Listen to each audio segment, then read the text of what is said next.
estamos en comunicación con el ministro de Economía de la Nación, Axel Kicillof. ¿Cómo está, Kicillof? Lo saluda Facundo Ale. Buenos días, Facundo, ¿cómo estás? Buenos días, muy bien, gracias. ¿Qué lo agarramos haciendo en este mediodía de domingo? Jugando con los chicos. Muy bien, habitualmente los domingos sucede eso. Sí, justo hablamos los domingos y es un día de familia, claro. Está bien, es lo más sano que uno puede hacer un domingo. La primera consulta tiene que ver con el anuncio que hizo la presidenta, el aumento del plan Progresar de 600 a 900 pesos por estudiante y elevar el techo de ingresos familiares para recibir este subsidio, las familias que reciben este subsidio, de 4.716 pesos que era antes a 14.148 pesos actualmente. ¿Cuál es la importancia de estos anuncios y qué tenemos que esperar de esto? Sí, el primer punto que quiero destacar es que cuando se lanzó el plan Progresar, fue un plan que apuntaba a lo que despectivamente suelen llamar la generación ni, que Sí. ni estudia ni trabaja. Digo despectivamente porque en general esa condición de muchos jóvenes de 18 a 24 años, que efectivamente cuando uno mira incluso países con elevadísimas tasas de desempleo, como son ahora los países europeos, se encuentra que más de la mitad de los jóvenes de esa edad no encuentran trabajo y muchos dejan los estudios por la misma situación. Entonces, aquí lo que se pretendió hacer, que es lo que anunció la presidenta, es la ampliación de una serie de medidas y políticas que abarcan desde antes del nacimiento con la UH para embarazadas, para madres embarazadas, después la asignación universal por hijo y después pasando al plan Progresar. El plan Progresar tenía como objetivo alcanzar a toda esa población de jóvenes que muchas veces por condiciones económicas, no porque como a veces se los trata no quieran, no tengan interés, sean descerebrados, ¿no? Una cosa así que es muy despectiva para la juventud, pero por algún motivo o por otro se ven obligados a dejar los estudios y además no encuentran trabajo.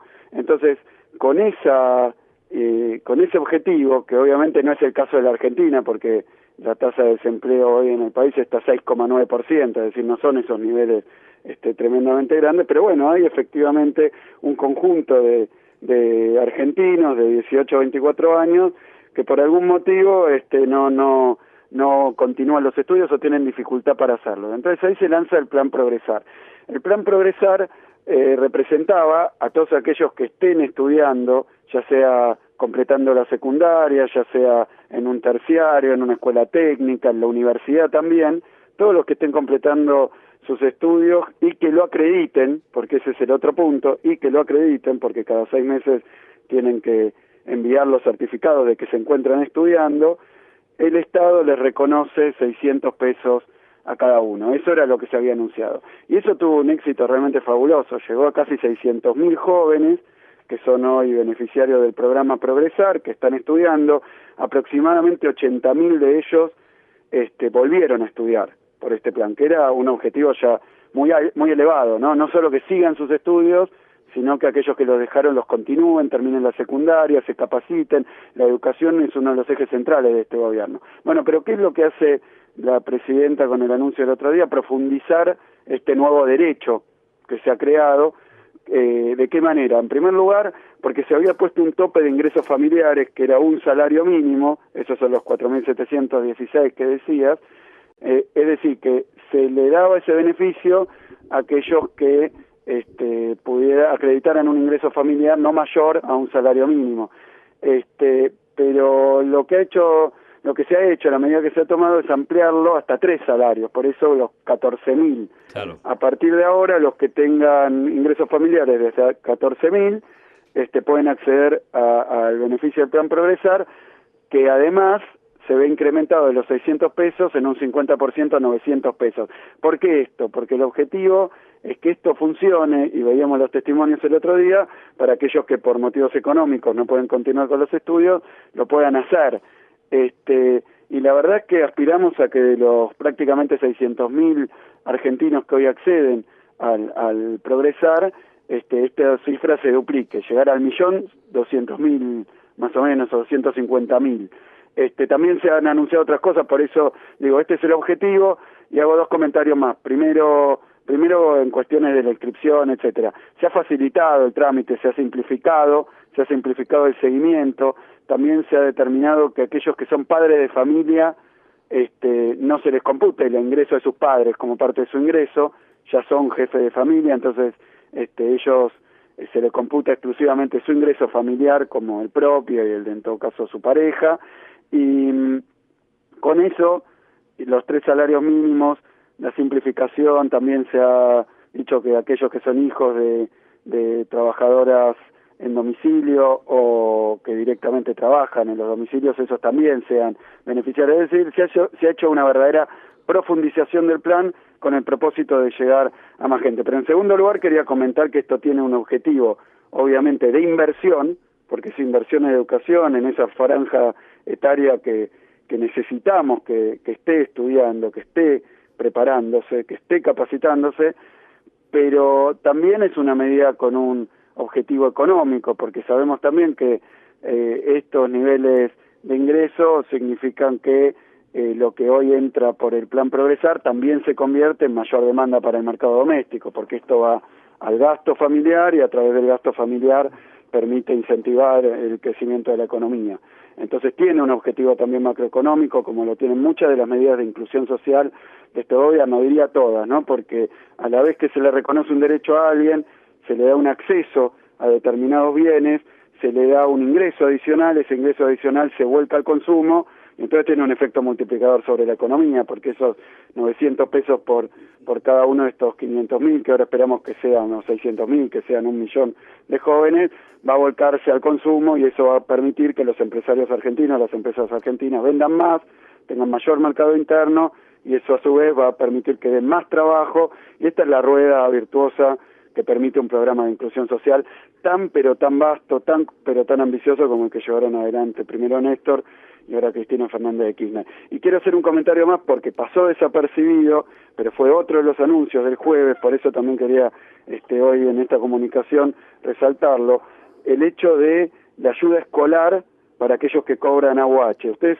recordarán que hace poco anunció la presidenta una ayuda escolar para los trabajadores de 700 pesos, para todos los trabajadores que están, digamos, en condiciones de regularidad en sus trabajos, quiere decir que tienen un empleo, como se dice normalmente, en blanco, pero hay algunos que no pueden acreditarlo, entonces se pierden un derecho. Por ejemplo, los que cobran AUH, que muchas veces no es que no trabajen, sino que no tienen un trabajo registrado. Para los que no están registrados está la AUH como es el salario familiar para el registrado.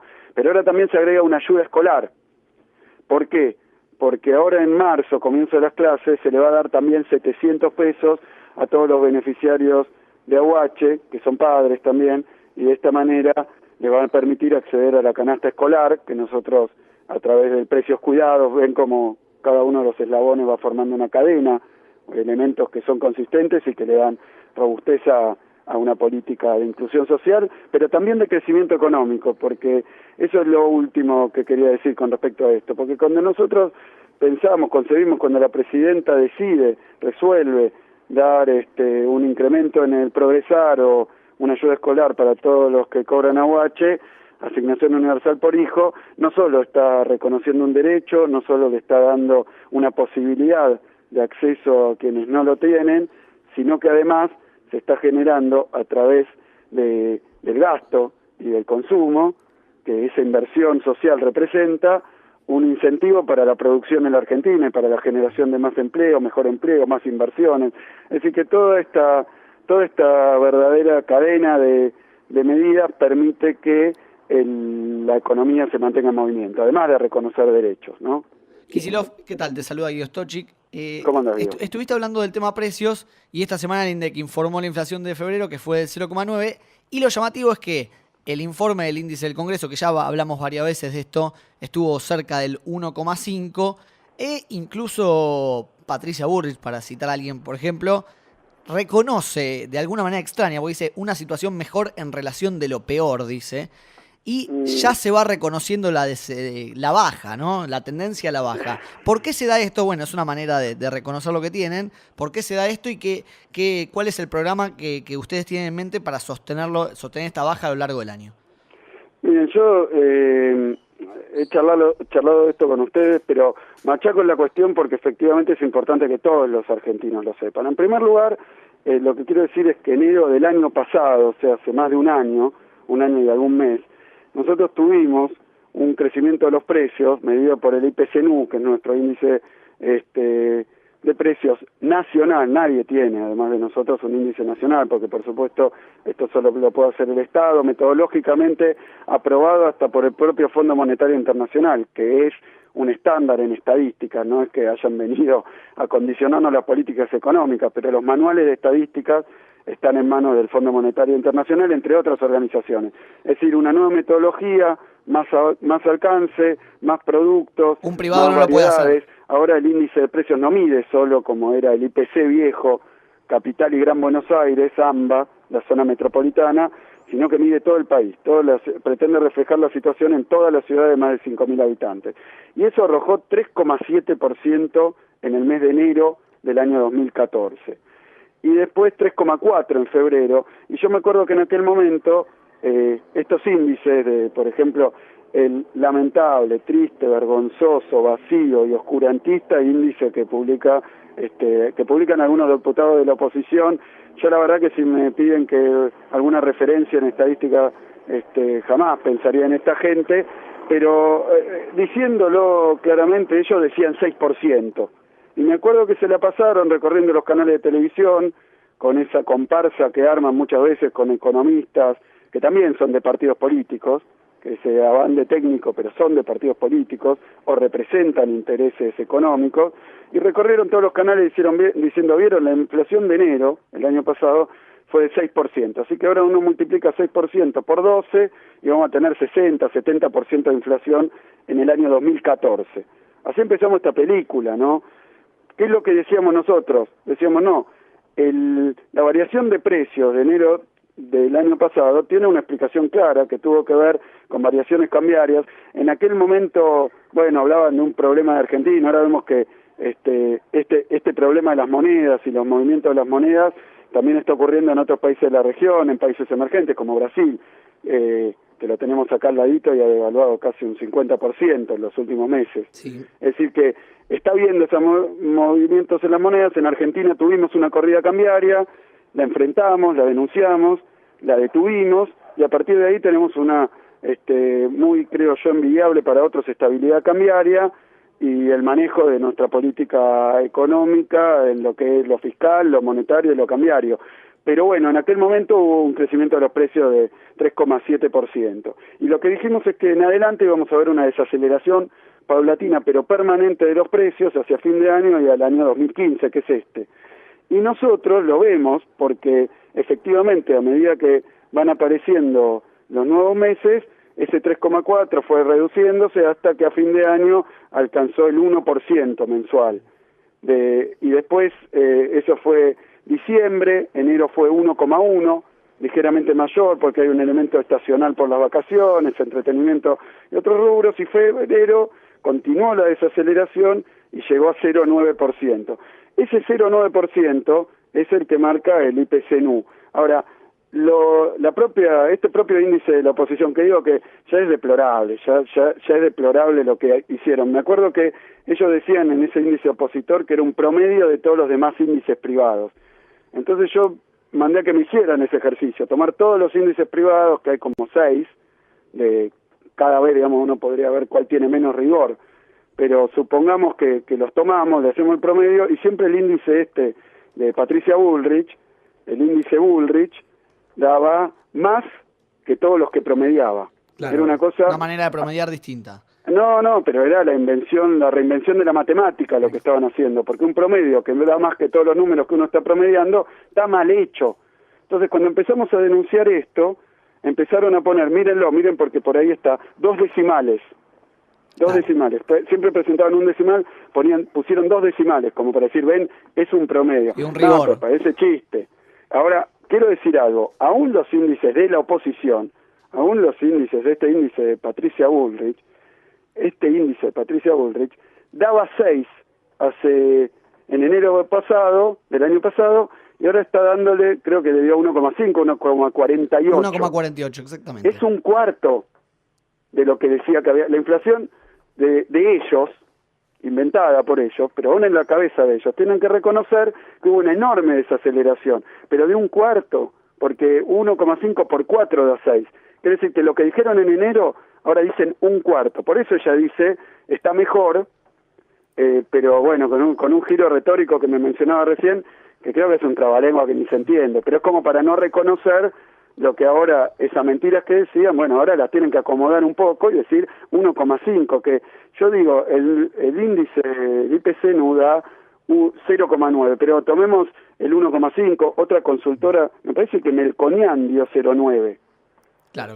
Me parece que Melconian dio 0,9. Melconian es no un confeso adherente al PRO, fue candidato por el PRO, si no me equivoco. Sí. O sea que, obviamente que como el macrismo tiene todo un discurso vinculado a los temas de la derecha en todo el continente, ¿no? Inseguridad, inflación. Yo no digo que no haya temas de precios, que no haya temas de inseguridad, pero es una agenda permanente. Cuando no tienen nada que decir, tiran eso.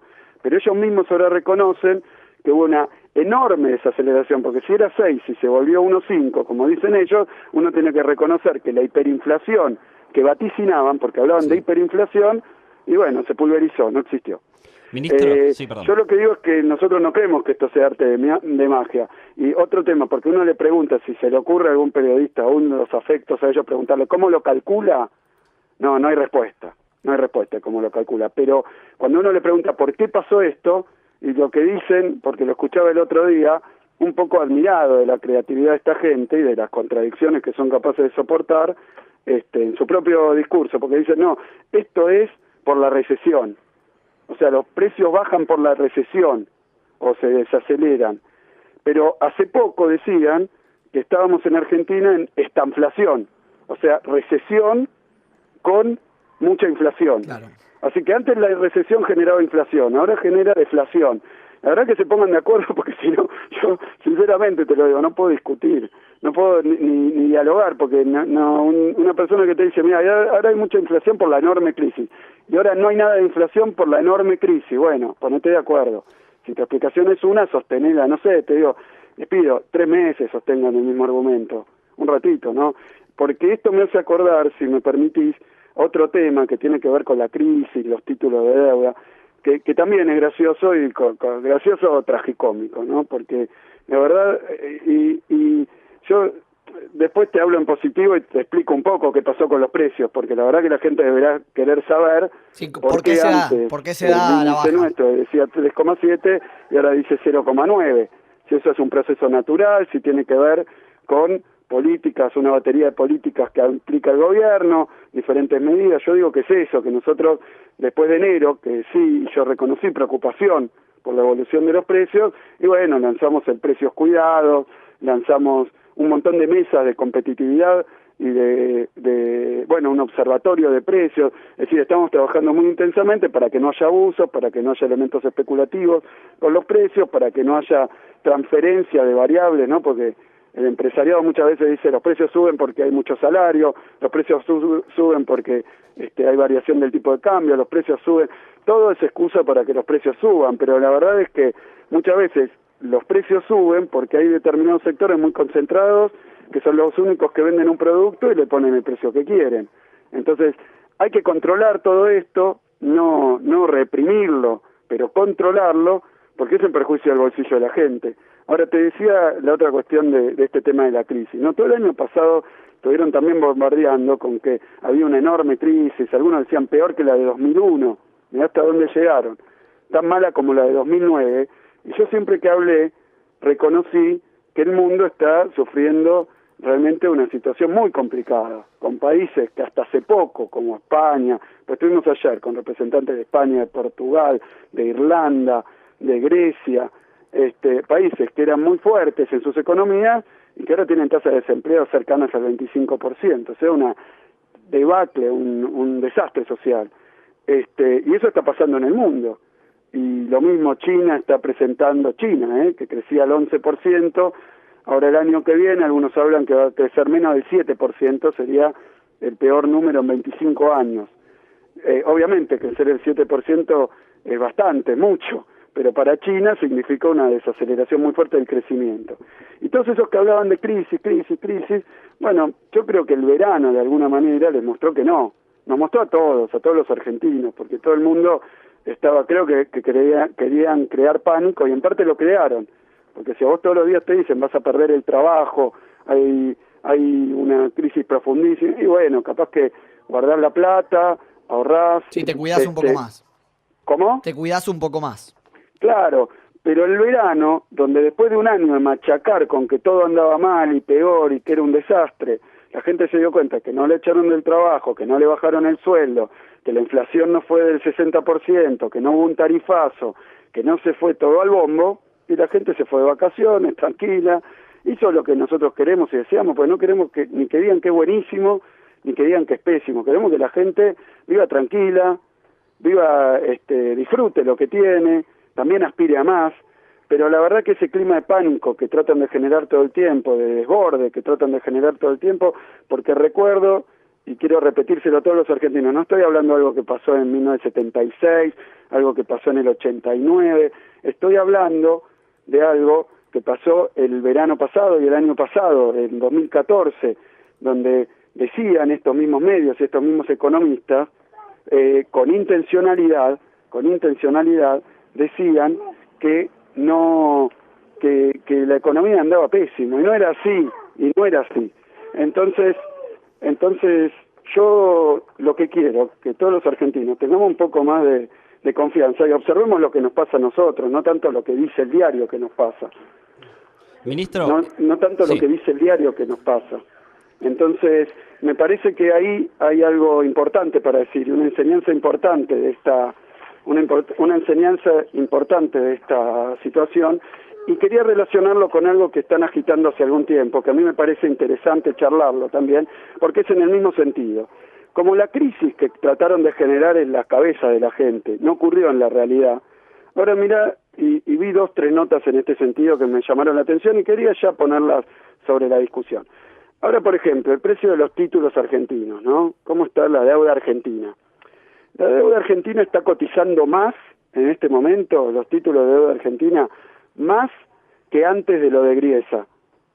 Sí. O sea que hoy los títulos de deuda, que según Griesa, según Pollack, según los buitres locales y de afuera, está en default, está destruida, vale más que antes de lo de la Corte Suprema el año pasado. Sí, el mercado no tomó apunte de esos títulos, por lo menos. ¿Cómo? Que el mercado no tomó apunte de esos títulos, que está no, con otra expectativa. Mercado, claro, el mercado se fija los números de Argentina. Argentina se desendeudó, no tiene problemas económicos como dicen los diarios opositores, y entonces el mercado, supongo, porque la verdad que interpretar al mercado es algo complejo, además de que obviamente el mercado es una cosa mucho más, es una cosa, digamos, digna de estudio, ¿no? Pero yo no quiero interpretar por qué el mercado le pone ese valor a los títulos, pero si fuera verdad que Argentina está en un tremendo default con imposibilidad de pago, los títulos saldrían mucho más baratos, digamos, como cuando la deuda está en default de Argentina en 2001, un verdadero default, empezó a valer 25%, un título que dice 100 se vendía y se compraba a 25, y ahora esos títulos están a 103, 104, más que lo que dice. Yo tampoco quiero ni pararme en esto porque no es un indicador muy fiable, ¿no?, el valor de los títulos, pero lo que quiero decir es que cuando hay que interpretarlo, ¿qué hace la oposición, los medios opositores, los economistas de la ortodoxia? Dicen que ese valor de la deuda argentina es porque están esperando al próximo gobierno. Claro, ¿Qué pensamiento para todo el mundo, ¿no? Qué pensamiento enrevesado. Uno lo ven. A la economía argentina le va bien, ellos decían que le iba pésimo, ahora todo el mundo se da cuenta que no le va así como decían ellos, y dicen, bueno, eso es gracias al próximo gobierno. El mercado se le pone ese valor por lo que va a pasar en 2016. O sea que, fíjate qué razonamiento también, como el que decía recién, qué razonamiento falaz, qué razonamiento que toma la gente de estúpida. Ministro. Quieren tomar de estúpida, porque decían, está todo mal, por eso los números de Argentina, los títulos de Argentina valen poco, porque el gobierno es inepto. Y ahora que están bien, en lugar de reconocer que se equivocaron, dicen, es por el próximo gobierno, que va a ser el que ellos esperan, según ellos. Entonces, si los títulos bajan, los títulos argentinos, es culpa del gobierno. Si los títulos suben, es por la oposición, que va a ser gobierno el año que viene. Claro. Me parece que me parece que es un poco ofensivo, ¿no? No para mí, digamos, para la inteligencia de la gente es ofensivo. Ministro, usted hablaba de los diarios por un lado y la gestión de gobierno por otro. Este viernes Clarín publicó una nota que se llama El plan bomba de Kicillof, el que gane tendrá que hacerse cargo, y cita textuales de Héctor Méndez, el titular de la UIA, que dice: con Alfonsín tuvimos el plan primavera y ahora con Cristina tenemos el plan bomba, en alusión a un plan para transferir el ajuste al próximo gobierno. ¿Qué opina? Miren, yo no soy muy lector de ese diario, tampoco de ese columnista. Ahora, la degradación que ha sufrido en estos años es ya tremendo, ¿no? Yo creo que ahora ya está llegando a categoría de folletín berreta. Folletín berreta. ¿Por qué? Porque hoy también leí una nota que me manda un amigo, me dice, mira esta nota. Y en la nota dice algo así, es la secuela de la anterior. Lo de plan bomba, te repito, es parte del mismo argumento que te comentaba recién. Claro. Como la economía no le va mal, como ellos decían, los argentinos no estamos en el fondo del pozo, como ellos decían, y la gente ya se dio cuenta, y la economía, digamos, tendrían que reconocer que se equivocaron y que no está la situación como ellos dicen. Ahora lo que están empezando a instalar es, bueno, ahora las cosas están bien, pero van a explotar después. Pero mira qué tontería. Qué tontería, yo no sé cómo calificarlo, la verdad que no quiero ser mi expectativo, trato de ser simpático con esto, porque creo que nadie puede caer en estas trampas, digamos, del discurso. Hace unos meses decían que estaba todo mal, ahora dicen, bueno, en vez de decir, no está mal, dice, ahora no está mal, pero va a estar pésimo después si el gobierno lo que está trabajando no es para que la economía ande bien, sino para que ande bien ahora, pero que le explote al que viene después, también con el supuesto de que viene después alguien que no es la continuidad de este proyecto, ¿no? Sí, obviamente, claro. Porque si no seríamos un plan ridículo, o sea que presupone que va a ganar algún exponente de la oposición, supongo que algún noventista al que están alentando, pero todos los problemas que puede llegar a tener por los malos manejos que probablemente haga, ahora son culpa de este gobierno.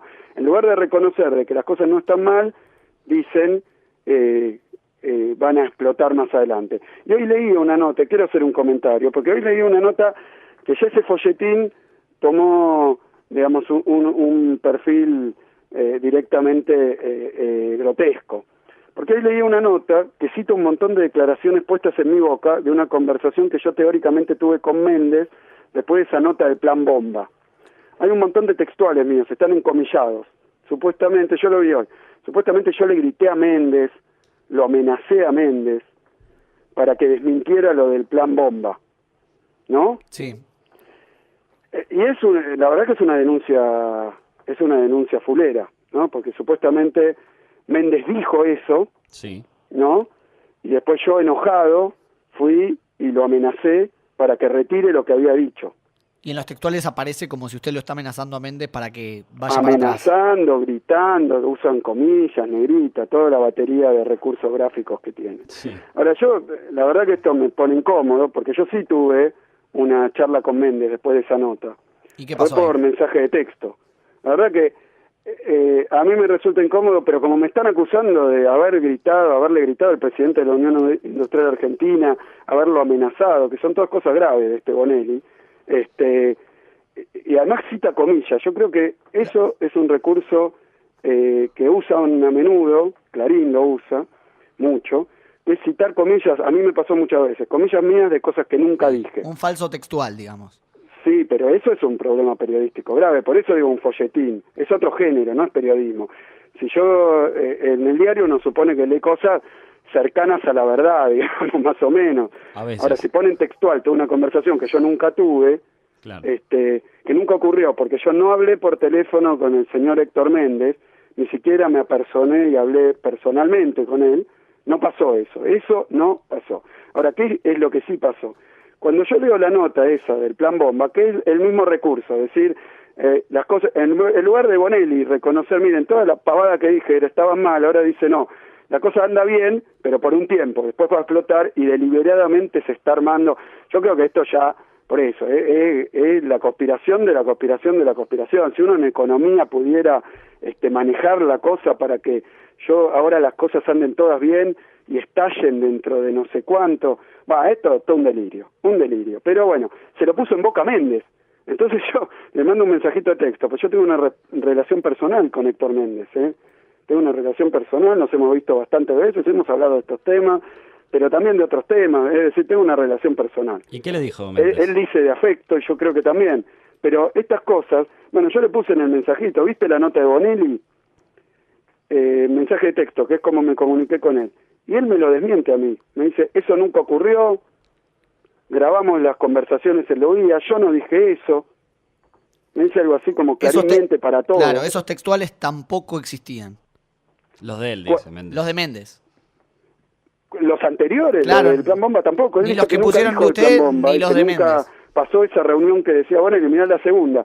La primera sobre una declaración de Méndez que no existió.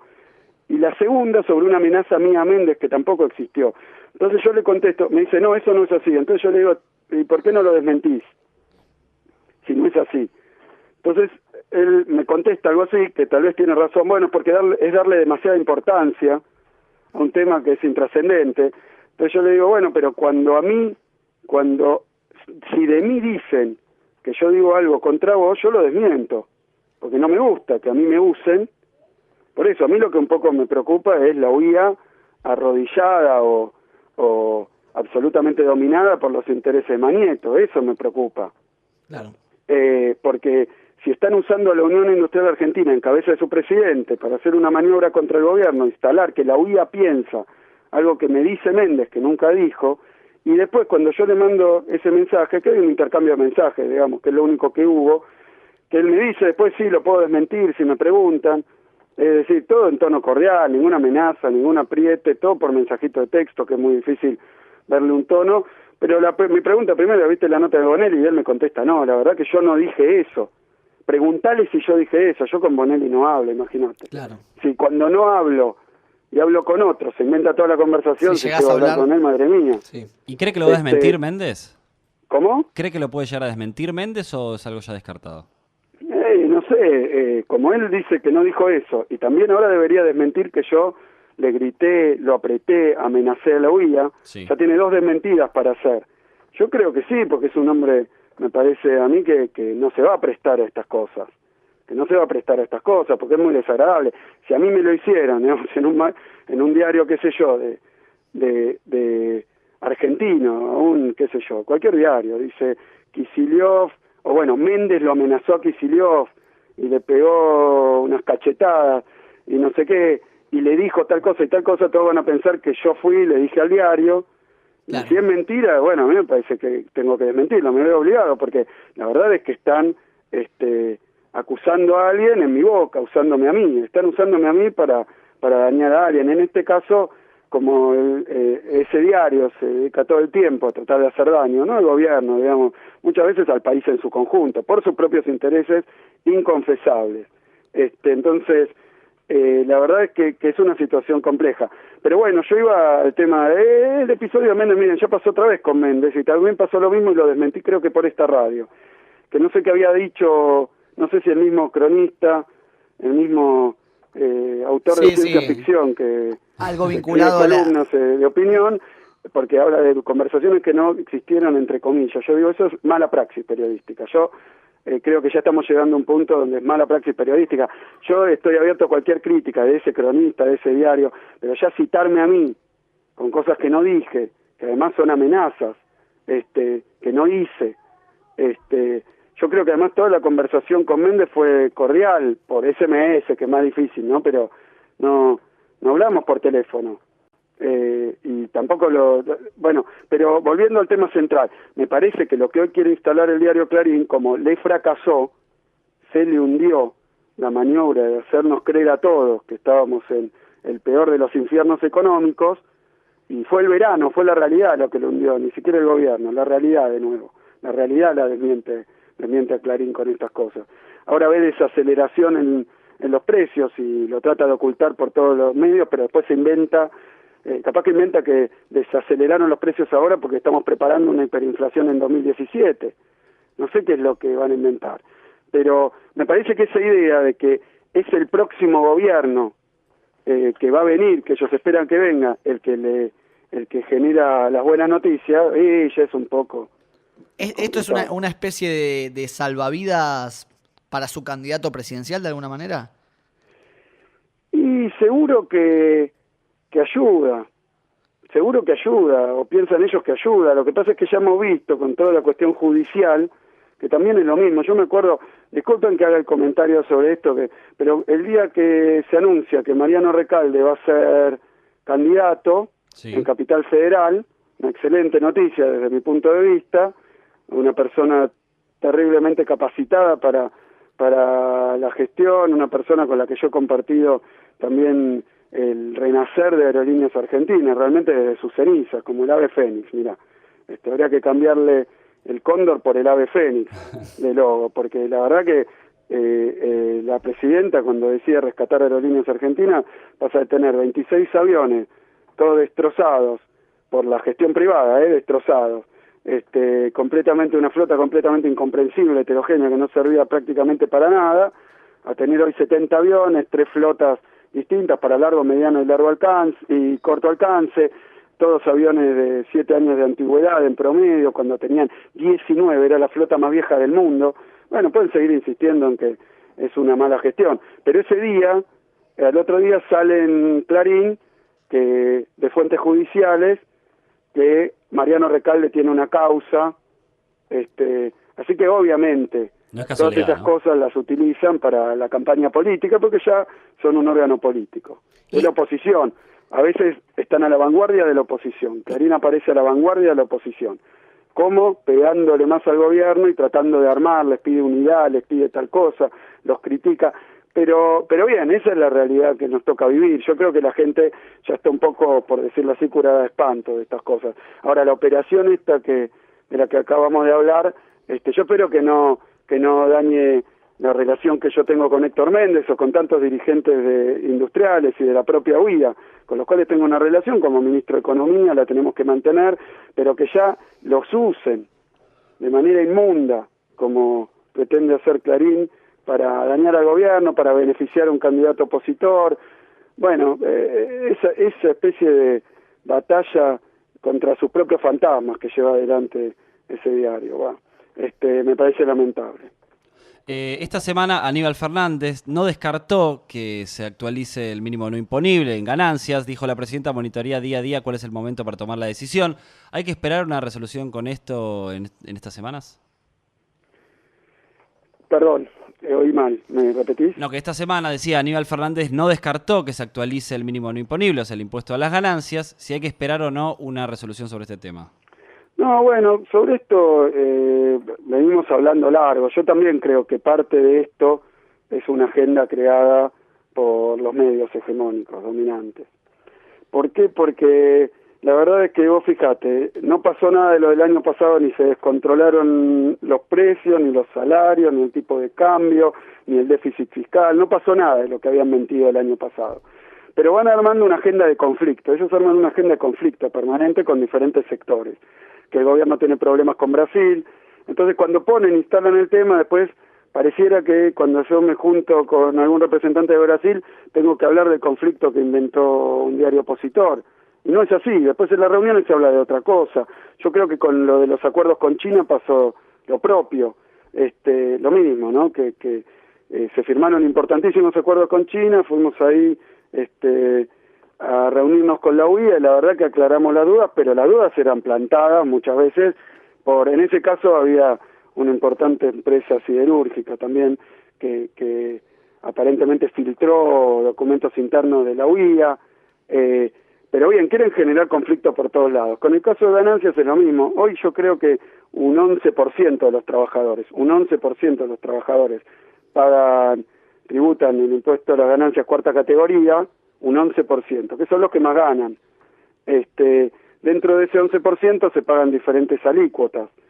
Ese 11% tiene que ver con lo que hizo la presidenta en el año 2013, que es modificar el piso de ingresos sobre el cual se empieza a pagar impuesto a las ganancias cuarta categoría, el llamado mínimo no imponible. No fue así porque en realidad se puso un ingreso plano de 15.000 pesos, o sea, los trabajadores que ganan arriba de 15.000 pesos, mejor, que ganaban arriba de 15.000 pesos a finales de 2013. Claro. Esos son los únicos afectados por el impuesto a la ganancia cuarta categoría. Y yo creo que no es un tema más allá de que algún sindicato opositor lo ponga como único tema, el año pasado parecía que todos los trabajadores iban a perder el empleo. Terminamos con un desempleo del 6,9%, no pasó. Entonces nosotros planteábamos, bueno, veamos juntos, porque el gobierno hizo mucho para que no haya pérdida de empleo durante lo que ocurrió el año pasado, que fue una caída muy fuerte de nuestras exportaciones. Las exportaciones no dependen tanto de uno como quien les compra. Entonces, en una situación donde los países socios comerciales de Argentina vieron caer su producto o que no creciera tanto como antes, nosotros íbamos a vender menos, entonces eso afecta a la demanda interna y puede tener efectos en el empleo. Si no los tuvo, fue por la serie de medidas que tomó oportunamente la presidenta para evitar que hubiera una depresión de la demanda en Argentina, como generando demanda interna, muchas veces para sustituir, cuando hay problemas afuera, la demanda externa. Pero estábamos discutiendo eso, y ahora parece que ese 11%, que es el que tributa impuesto a las ganancias, cuarta categoría, que son los de arriba de la escala, ¿no? Sí, exacto, sí. Que ese es el principal problema que hay entre el gobierno y los sindicatos, pero la verdad es que los sindicatos mayoritariamente tienen una muy buena relación con el gobierno y por otro lado nosotros, como sabrás, somos los que hemos impulsado las paritarias libres, que se llegue a los convenios colectivos de trabajo, todas cosas que en los 90 desaparecieron porque lo que reinaba era el desempleo, la desindustrialización, la caída de la economía, en caída libre estuvo la economía durante décadas. Y ahora estamos en otra situación, la verdad que hay montones de cosas para discutir, no es, creo yo, el tema principal para discutir de cara al movimiento obrero, que ha tenido tantas y tantas conquistas durante estos años, cosas que se habían perdido. Todos los sindicatos, si uno mira, y es un número que a mí me interesa resaltar porque muchas veces se pasa por alto, pero cuando uno mira los 90 y ahora, como ha crecido tanto el empleo y ha crecido tanto también el empleo formal, uno ve que, por ejemplo, la Unión Obrera Metalúrgica en 2003 tenía 50.000 afiliados, la UOM, ¿no? Hoy claro. Su secretario general es también secretario general de la CGT, Antonio Caló. Hoy tiene 250.000 afiliados. La UOCRA, Construcción, Gerardo Martínez, 70.000 afiliados tenía en 2003, 450.000 tiene ahora. Esmata, Piñanelli, Mecánicos, 25.000 afiliados, 100.000 afiliados. Y uno puede seguir así, recorriendo los gremios industriales, pero también la CETERA, la CONADU, los gremios aeronáuticos, taxistas, tenía 60.000 afiliados, 105.000 afiliados tiene ahora. Es decir, ese crecimiento de la masa de trabajadores sindicalizados tiene que ver con la vuelta del empleo formal y particularmente el empleo vinculado a actividades productivas industriales. Ese fue el renacer de la industria argentina. Por supuesto, y déjame decirlo para que no parezca triunfalista, se ha hecho mucho y falta mucho por hacer, porque un plan de reindustrialización de la Argentina, que es el eje central del crecimiento con la inclusión social, es algo que requiere mucho tiempo y mucho trabajo. Ministro. Pero por eso, me parece que todo el tiempo nos ponen en la agenda sobre determinados temas de presuntos conflictos que a veces no son tanto, porque la realidad los va desmintiendo. Entonces, yo creo que lo que debemos decir es que toda la batería de medidas económicas está vinculada. Nosotros, por ejemplo, ahora este aumento en el plan Progresar, que son los pibes que queremos que vuelvan o no dejen los estudios, y para eso les llegan 900 pesos si estudian, porque tienen que acreditar que siguen los estudios. Entonces, es algo que premia el esfuerzo, pero son recursos del Estado, que salen de los impuestos, como todos los recursos del Estado. Entonces, muchas veces uno escucha irresponsablemente a ciertos candidatos de la oposición que prometen y prometen y prometen. ¿Qué es lo que prometen? Bajar los recursos y aumentar los gastos. Por eso dicen, no vamos a cobrar retenciones, no vamos a cobrar impuestos a los altos ingresos, no vamos a cobrar, y vamos a subir las jubilaciones, vamos a mantener la UH. Ahora, ¿cómo van a hacer?